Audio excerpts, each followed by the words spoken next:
Good morning children. Welcome back to this beautiful platform of Anand Prakash Educational Academy. I am Chanda Bansal, Director of Anand Prakash Educational Academy. For the last 13 years we have been giving coaching for JEE, NEET, Olympiads, NTSE, board exams, home exams and with all wonderful results. So children, you would like to know what was the reason for getting such good results. Our children have been excelling in various fields. The simple reason was children were very obedient, very disciplined, and under our mentorship, our guidelines, they followed us blindly and attended all the lectures, gave all the tests. As of now, there are just 4 strategic things which you need to do to get success. That is, just watch all the video lectures, attend all the live classes, attend all the physical classes and give all the tests. And destiny is all yours. Will be there 24/7 with you to help you out. Now, as far as chemistry in 10th class is concerned, the only thing that you need to know is about writing the chemical formulas, writing the chemical reactions, and that's it. 3 chapters will be yours. So daily you need to practice at least 20 chemical formulas. Daily you need to practice at least 10 chemical reactions and summing up all together. Today 10 reactions, tomorrow next 10 means it becomes 20 in your dictionary. Third day it becomes 10 new with 20 old. So 30 is the cumulative number of reactions which you know it on third day. Just do written practice, that is a must. And chemistry will become very easy, very simple for you. So let us now begin. In chemical reactions we have done the types of reactions there. Already we have done with combination as well as decomposition, and I do expect that you remember all those reactions. So next, third category is single displacement reaction. Single displacement, as the name suggests, that is, a more reactive metal displaces less reactive metal from its salt. In just a layman's term, you can say a stronger metal replaces or displaces a weaker metal. But here in chemical terms, you need to know the reactive metal. So what happens exactly? It is iron. When it combines with copper sulfate, it forms ferrous sulfate plus copper. Iron is more reactive than copper, and hence it displaces copper from its salt. Itself it forms ferrous sulfate and copper is out. How will you get to know that iron is more reactive than copper? There is a very simple way of remembering those metals. Metals are there in the reactivity series, and you need to remember this reactivity series. PSC, in the same way you will be writing, then it is Mazental. After that it is hydrogen, then it is copper, mercury, silver, gold and platinum. Symbols are not written, it's just to make a story, make it all simple for you. So PSC is the initials of a professor, which is actually the metals. Mazental is the name of a professor. So simply you can remember PSC, Mazental. And after that it is hydrogen, then it is copper, mercury, silver, gold and platinum. Once you can say it all together, you will be able to remember.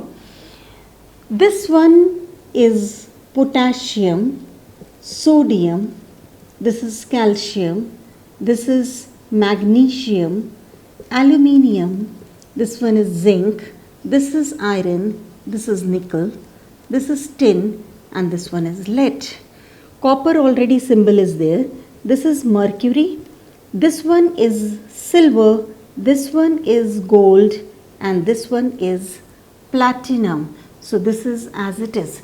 These are the symbols. So PSC, Mazental, copper, mercury, silver, gold, platinum. This is the reactivity series, and it is in decreasing order of reactivity. That means the metal which is placed higher is more reactive than the metal which is placed on the lower side. So if I take potassium, potassium is more reactive than magnesium. Magnesium is more reactive than zinc. Zinc is more reactive than iron. Iron is more reactive than tin. So likewise, the metal which is placed above is more reactive, and this series has to be known to solve questions from single displacement reaction. This single displacement is the one from where questions are framed in board exam. So iron being more reactive than copper displaces copper to form this compound. The other question which can come is, suppose there is an iron container. This container is made up of iron and this has copper sulfate solution in it. So you are asked, can we store copper sulfate in iron container? So what will be the reason over there? Whether you can store it or not. If yes, what is the reason? If no, what is the reason? So iron being more reactive, it will go into the solution as ferrous ions and it will displace copper, and copper will come to lie on the upper surface of the solution. That means iron is displacing copper. So if iron comes out of the container, if iron atoms they come out of the container in the form of ferrous ions, what will happen? There will be formation of holes in the container. If there is formation of holes, there will be leakage. That means in any such case where holes will be formed, we cannot store the solution in that container. So two types of the questions, whether this reaction exists. If yes, what is formed? Second question which is framed is, can you store it? Can you store a particular solution in this container? So you have to see, if the container is made up of a more reactive metal, you'll say the solution cannot be stored. Had it been the other way around, like there is a copper tank and ferrous sulfate is kept here, or some salt of iron is placed here.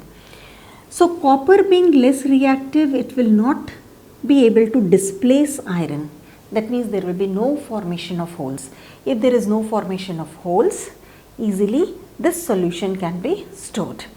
So you can make down a note of these types of the questions which come from this topic. Suppose it is magnesium and ferrous sulfate. Magnesium is here, iron is here. So magnesium is more reactive than iron. So magnesium will displace iron from its salt. So this will become Fe plus MgSO4. Fe plus MgSO4. Likewise, if I take copper plus magnesium sulfate or any salt of magnesium, it can be magnesium nitrate, magnesium chloride, magnesium carbonate. So copper is less reactive than magnesium. That means it cannot displace magnesium from its salt.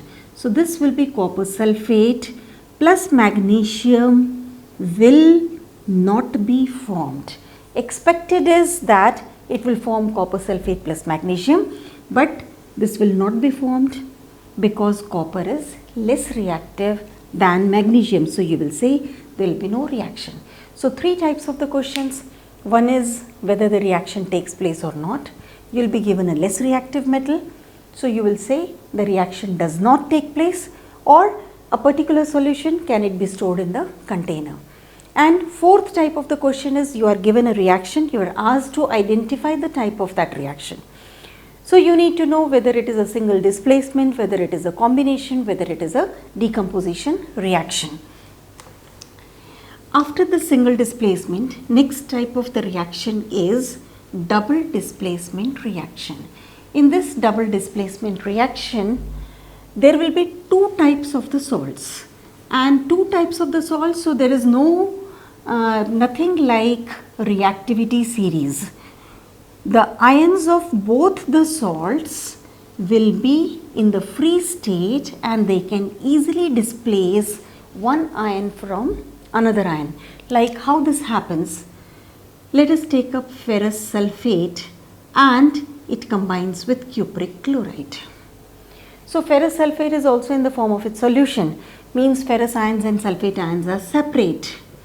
Copper is also present in the form of its solution, so cupric ions and chloride ions are separate. So what happens? Ferrous will take the place of copper and copper will take the place of ferrous, that is copper will take the place of iron. Nothing like one which is more reactive, only then the displacement will be there. So here it is a mutual one, they both will take place of each other. So ferrous chloride will be formed and cuprous sulfate will be formed. So what is the meaning of double displacement? It is a type of the reaction in which one metal displaces another metal from its salt and another metal displaces the first metal from its salt. So there is a mutual reaction between the two.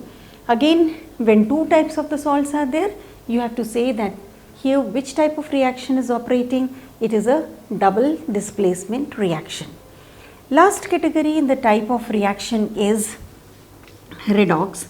This redox reaction, it is a bigger topic, more things are required to be known in this, and specifically and gradually we have to do this type of the reaction. So today just the definition I will be telling you about the redox reaction, a reaction in which both oxidation as well as reduction takes place will be called as a redox reaction. For example, I can take H2S plus oxygen. This will form sulfur plus water. Now what is the meaning of oxidation? What is the meaning of reduction? We are going to do it in details in the next class. As of now, you can say H2S is oxidized to sulfur and oxygen is reduced to water. That is two simple elements you need to know, oxygen and hydrogen. Wherever hydrogen is removed, that is oxidation, hydrogen is removed or oxygen is added. Two things, hydrogen removal and addition of oxygen will be oxidation. Its opposite one, that is addition of hydrogen, removal of oxygen will be reduction. So you can see here hydrogen is removed, that means H2S is oxidized to sulfur. Here hydrogen is added, oxygen is changed to H2O, so it is reduction. You need to do about oxidation reduction in terms of oxygen and hydrogen, in terms of electrons, in terms of oxidation number, and then this topic will become very clear with you. So keep on watching these video lectures, like the channel, subscribe the channel and press the bell icon. When you like the channel, we become motivated to give you more and more good things. So it's up to you. So till then, thank you so much.